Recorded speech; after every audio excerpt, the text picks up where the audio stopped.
नमस्कार, आप देख रहे हैं हिंदी संस्कृत शिक्षा चैनल। मैं हूं वरिष्ठ अध्यापिका मुक्ता तेलंग। आज हम पढ़ेंगे कक्षा 8 का तीसरा पाठ डिजी भारतम। डिजी भारतम का अर्थ है डिजिटल इंडिया। अब सबसे पहले पाठ को पढ़ने से पहले आइए हम इसके शब्दार्थों पर नजर डालते हैं। पहला शब्द है जिज्ञासा। जिज्ञासा का अर्थ है जानने की इच्छा। उत्पद्यते, उत्पद्यते यानी उत्पन्न होता है, होती है। परवर्तिनी काले यानी परिवर्तन के समय में।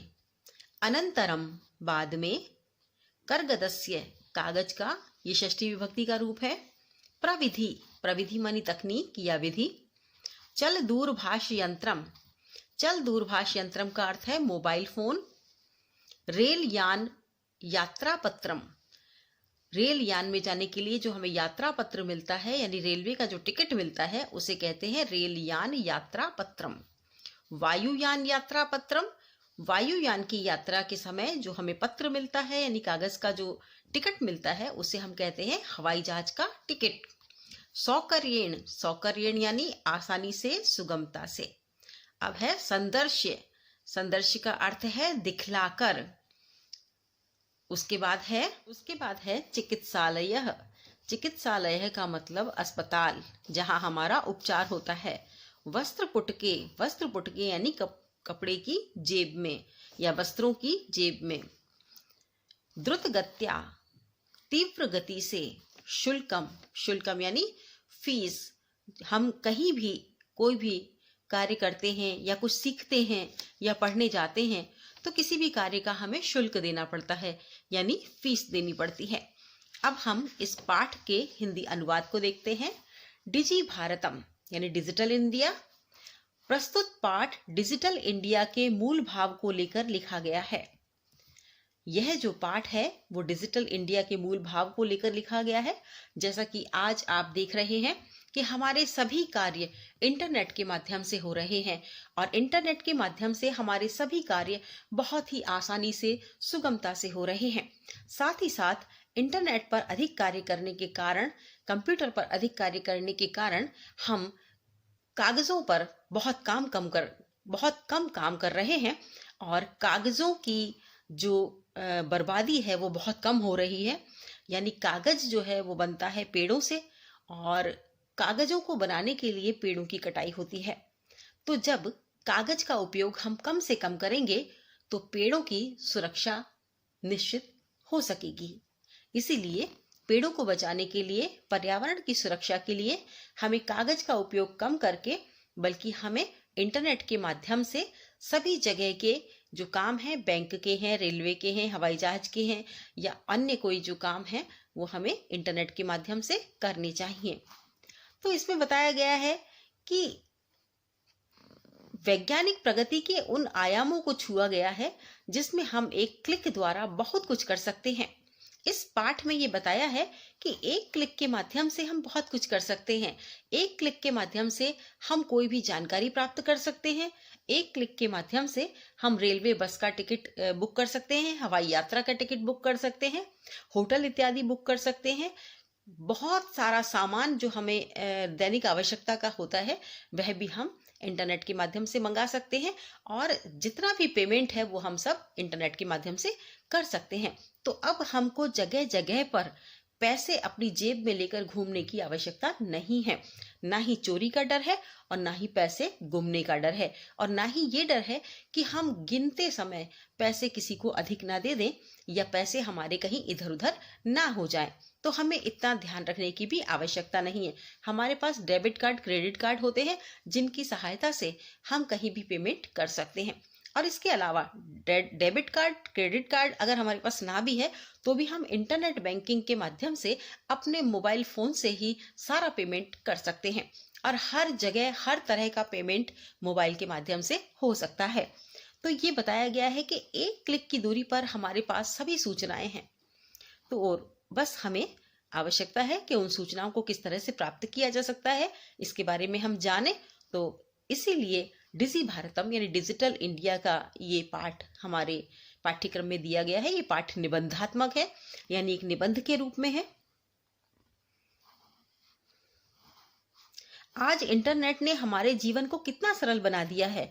हम भौगोलिक दृष्टि से एक दूसरे के अत्यंत निकट आ गए हैं।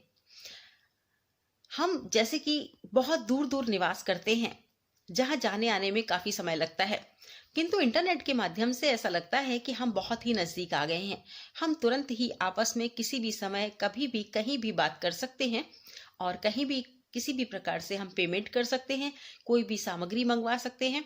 कहीं भी जाना आना हो तो त्वरित गति से हम जाने के लिए अपनी टिकट इत्यादि बुक कर सकते हैं। इसके द्वारा जीवन के प्रत्येक क्रियाकलाप सुविधाजनक हो गए हैं। ऐसे ही भावों को यहाँ सरल संस्कृत में व्यक्त किया गया है। हमारा जीवन डिजिटल इंडिया के माध्यम से कितना सरल हो गया है, कितना सुगम हो गया है, इस प्रकार के भाव इस पाठ के माध्यम से व्यक्त किए गए हैं। चलिए पढ़ते हैं कि अद्य संपूर्ण विश्व, आज संपूर्ण विश्व में डिजिटल इंडिया इत्यस्य चर्चा श्रूयते। डिजिटल इंडिया की चर्चा सुनाई दे रही है। अस्य पदस्य क्या भाव है? इस पद का, इस शब्द का क्या भाव है? मनसी जिज्ञासा उत्पद्यते। जब हम सुनते हैं कि डिजिटल इंडिया सारे विश्व में ये अनुगूंज हो रही है, तो हमारे मन में भी जिज्ञासा उत्पन्न होती है कि इस पद का क्या भाव है, शब्द का क्या अर्थ है। काल परिवर्तनेन सह मानवस्य आवश्यकता अपि परिवर्तते। जैसे जैसे समय बदलता है, मनुष्य की आवश्यकताएं भी समय के अनुसार बदलती हैं। प्राचीन काले ज्ञानस्य आदानम प्रदानम मौखिकम आसीत्। पुराने समय में जब कागज का आविष्कार नहीं हुआ था, प्रिंटिंग प्रेस का आविष्कार नहीं हुआ था, तब हमारे यहाँ ज्ञान के आदान प्रदान की मौखिक परंपरा थी। मौखिक परंपरा कैसे? कि गुरु अपने शिष्यों को मौखिक रूप से ज्ञान दिया करते थे। शिष्य उस ज्ञान को कंठस्थ कर लिया करते थे और फिर आगे शिष्य परंपरा में वही अपने शिष्यों को भी मौखिक ज्ञान दिया करते थे और वे भी कंठस्थ कर लिया करते थे। तो इस प्रकार मौखिक ज्ञान की परंपरा अनवरत चलती रहती थी। विद्या च श्रुति परंपराया गृह्यते स्म। विद्या भी श्रुति परंपरा के माध्यम से ही ग्रहण की जा सकती थी। यहाँ श्रुति शब्द के दो अर्थ होते हैं। श्रुति का अर्थ वेद भी होता है और श्रुति का अर्थ होता है सुनना भी। तो सुनने की परंपरा के आधार पर ही विद्या ग्रहण की जा सकती थी। अनंतरम तालपत्रोपरि भोजपत्रोपरि च लेखन कार्यम आरब्धम। इसके बाद उस ज्ञान को सुरक्षित रखने के लिए लिखने का आविष्कार हुआ, लेखन का आविष्कार हुआ। तो उसमें अनंतरम बाद में ताड़पत्रों पर और भोजपत्रों पर लिखने की परंपरा आरंभ हुई, लिखने का कार्य आरंभ हुआ। परिवर्तनी काले करगतस्य लेखन्या च आविष्कारेण। समय के परिवर्तन के साथ ही कागज का आविष्कार, कलम का आविष्कार हुआ और कागज और कलम के आविष्कार से सर्वेषां मनोगतानां भावानां कर्गदोपरि लेखनम प्रारब्धम। तो परिवर्तन काल में जब समय बदला तो कागज का आविष्कार हुआ, लेखनी का आविष्कार, कलम का आविष्कार हुआ और सभी मन के भावों को कागज पर लिखने की परंपरा प्रारंभ हुई। कागज पर लिखना प्रारंभ हुआ। टंकण यंत्रस्य आविष्कारेण तु लिखिता सामग्री टंकिता सती बहुकालाय सुरक्षिता अतिष्ठत। अब टंकण यंत्र के माध्यम से, टंकण यंत्र क्या होता है? टाइपराइटर। जो आपने अधिकतर कोर्ट में देखा होगा कि लोग टाइपराइटर पर टाइप करते हैं। पहले टाइपराइटर पर कार्य अधिक होता था, अब कंप्यूटर आ गया है तो टाइपराइटर का काम थोड़ा कम हो गया है, किंतु फिर भी यदा कदा टाइपराइटर हमको दिख जाते हैं। टंकण यंत्र के आविष्कार से लिखित सामग्री टाइप होकर बहुत समय तक सुरक्षित रह सकती थी। वैज्ञानिक प्रविधि प्रगति यात्रा पुनरपि अग्रे गता। वैज्ञानिक विधियों के कारण प्रगति की ये यात्रा, उन्नति की ये यात्रा और भी आगे गई। अद्य सर्वाणि कार्याणि, आज सभी कार्य संगणक नामकेन यंत्रेण साधितानि सन्ति। संगणक यंत्र के माध्यम से साधित होते हैं। यानी आज सभी कार्य संगणक यंत्र के माध्यम से होते हैं, कंप्यूटर के माध्यम से होते हैं। समाचार पत्राणि, चाहे आप अखबार ले लीजिए, पुस्तकानि च, पुस्तकें, अखबार और पुस्तकें कंप्यूटर माध्यमेन पठ्यन्ते लिख्यन्ते च। समाचार पत्र और पुस्तकें कंप्यूटर के माध्यम से पढ़ी जाती हैं और लिखी भी जाती हैं। कर्गदोद्योगे वृक्षाणाम उपयोगेन वृक्षा कर्तयन्ते स्म। कागज का जो उद्योग था, कागज उद्योग के लिए वृक्षों के उपयोग के कारण, कागज उद्योग में वृक्षों के उपयोग के कारण वृक्षों को काटा जाता था। परम संगणकस्य अधिकाधिक प्रयोगेण, किंतु अब कंप्यूटर के अधिकाधिक प्रयोग से वृक्षाणाम कर्तनम न्यूनताम भविष्यति, यानी वृक्षों का काटा जाना बहुत कम हो जाएगा। इति विश्वास है, ऐसा हमारा विश्वास है। अनेन पर्यावरण सुरक्षाया दिशि महान उपकारो भविष्यति, और यह पर्यावरण सुरक्षा की दिशा में महान उपकार होगा। बहुत बड़ा हमारे लिए पर्यावरण संरक्षण के लिए उपकार होगा। अधुना आपणे वस्तु क्रयार्थम रूप्यकाणाम अनिवार्यता नास्ति, यानी आज बाजारों में चीज खरीदने के लिए, वस्तुएं खरीदने के लिए रुपयों की आवश्यकता नहीं है, रुपयों की अनिवार्यता नहीं है। क्रेडिट कार्ड, डेबिट कार्ड इत्यादि सर्वत्र रूप्यकाणाम स्थानम गृहीतवन्तः, यानी डेबिट कार्ड और क्रेडिट कार्ड का उपयोग सभी जगह रुपयों के स्थान पर किया जाता है। वित्त कोशस्य, यानी बैंकस्य, बैंक का, चापि सर्वाणि कार्याणि, बैंक के सभी कार्य संगणक यंत्रेण संपाद्यन्ते, बैंक के सभी कार्य कंप्यूटर के माध्यम से होते हैं। बहुविधा अनुप्रयोगा, अनेक प्रकार के ऐप्स प्रचलित हैं। मुद्राहीनाय विनिमय सहायका संति, अनेक प्रकार के ऐप हैं जो कि मुद्रा विहीनाय, यानी बिना पैसे के आदान प्रदान, बिना पैसे के लेन देन में सहायक हैं, यानी जिसको कहते हैं कैशलेस ट्रांजैक्शन, बिना पैसे के आदान प्रदान। आदान प्रदान में हमेशा हमें कुछ चीज लेने के लिए कुछ चीज देनी पड़ती है, अन्यथा उसका मूल्य देना पड़ता है, पैसे देने पड़ते हैं। किंतु यहाँ पर पैसे देने की आवश्यकता नहीं है, उसका पेमेंट जो है वो डिजिटल इंडिया के माध्यम से, यानी इंटरनेट के माध्यम से हो जाता है। तो इस प्रकार के अनेक ऐप चल गए हैं, अनेक जैसे कि आप देखेंगे बैंकों के ऐप आपके मोबाइल में हैं और आप इंटरनेट बैंकिंग के माध्यम से तुरंत ही आप जो है खाता संख्या डालकर, IFSC कोड डालकर किसी को भी पेमेंट कर सकते हैं। इसके अलावा पेटीएम है और भी बहुत सारी चीजें हैं जिनके माध्यम से आप अपना जो है पेमेंट कर सकते हैं।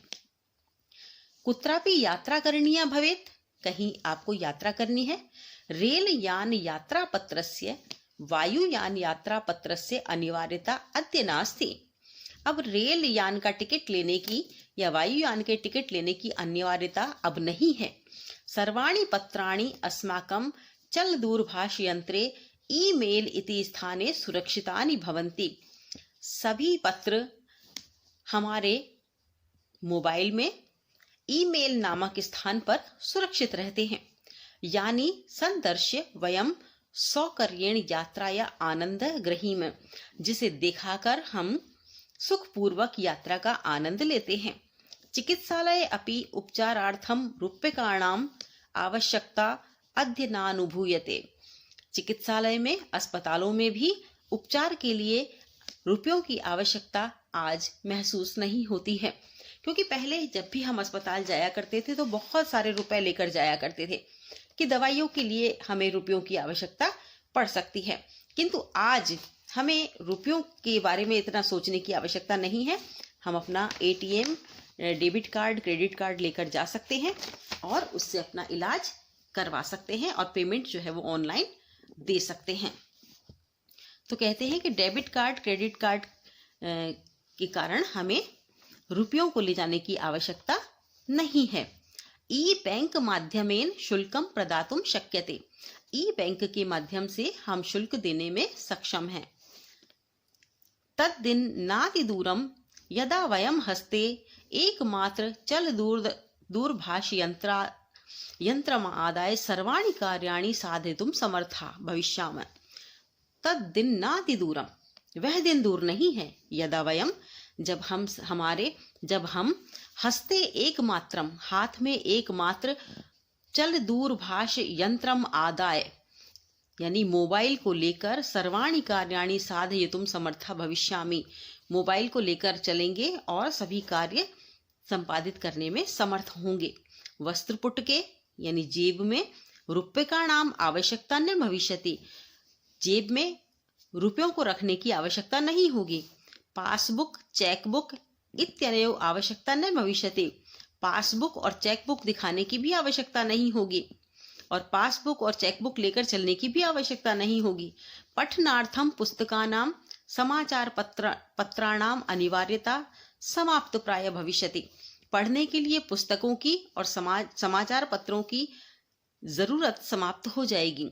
यानी जब भी हम कहीं जाते थे तो समाचार पत्र साथ लेकर जाते थे, पुस्तकें साथ लेकर जाते थे कि भाई हम इन्हें पढ़ेंगे, ज्ञान अर्जित करेंगे। लेकिन अब जब हम मोबाइल अपना साथ लेकर जाते हैं, उसमें इंटरनेट कनेक्शन होता है, तो हम कोई सा भी ज्ञान इंटरनेट के माध्यम से तुरंत ही प्राप्त कर लेते हैं। तो हमें मोटी मोटी पुस्तकें लेकर चलने की आवश्यकता नहीं है, हमें कागज पर छपे हुए अखबारों को ले जाने की भी आवश्यकता नहीं है। लेखनार्थम अभ्यास पुस्तिकाया कर्गदस्य वा, लिखने के लिए अभ्यास पुस्तिका की, कागजों की। नूतन ज्ञानान्वेषणार्थम, नए नवीन ज्ञान की खोज के लिए शब्दकोश आदि की आवश्यकता भी नहीं होगी। अपरिचित मार्गस्य ज्ञानार्थम, हम जिस मार्ग को जानते नहीं हैं यानी अनजान रास्तों की जानकारी के लिए मार्गदर्शकस्य मानचित्रस्य आवश्यकताया अनुभूति अपि न भविष्यति, यानी अनजान रास्तों को जानने के लिए मार्गदर्शक के रूप में मानचित्र की आवश्यकता भी हमको नहीं होगी, यानी मैप की आवश्यकता भी हमको अनुभव नहीं होगी। एतत् सर्वम एकेनैव यंत्रेण कर्तुम शक्यते, ये सभी कार्य एक ही यंत्र करने में समर्थ है या एक ही यंत्र के माध्यम से ये सब कार्य हो सकते हैं। तो अब देखिए आगे क्या कहते हैं। शाकादि क्रयार्थम, सब्जी आदि यदि आपको खरीदनी है, चिकित्सालय शुल्क प्रदातुम, चिकित्सालय में शुल्क देना है। विद्यालय महाविद्यालय चापी शुल्क प्रदातुम, विद्यालय और महाविद्यालय में भी शुल्क देने में। किम बहुना दानमपि, और क्या अधिक क्या कहें, दान देने में भी। दातुम चल दूरभाष यंत्रमेव अलम, दान देने के लिए भी मोबाइल फोन ही पर्याप्त होगा। डिजी भारतम इति अस्याम दिशि वयम भारतीया द्रुतगत्याम अग्रेसराम, डिजिटल इंडिया की तरफ, डिजिटल इंडिया की दिशा में हम सभी भारतीय तेजी से आगे बढ़ रहे हैं। तो ये था इस पाठ का अनुवाद।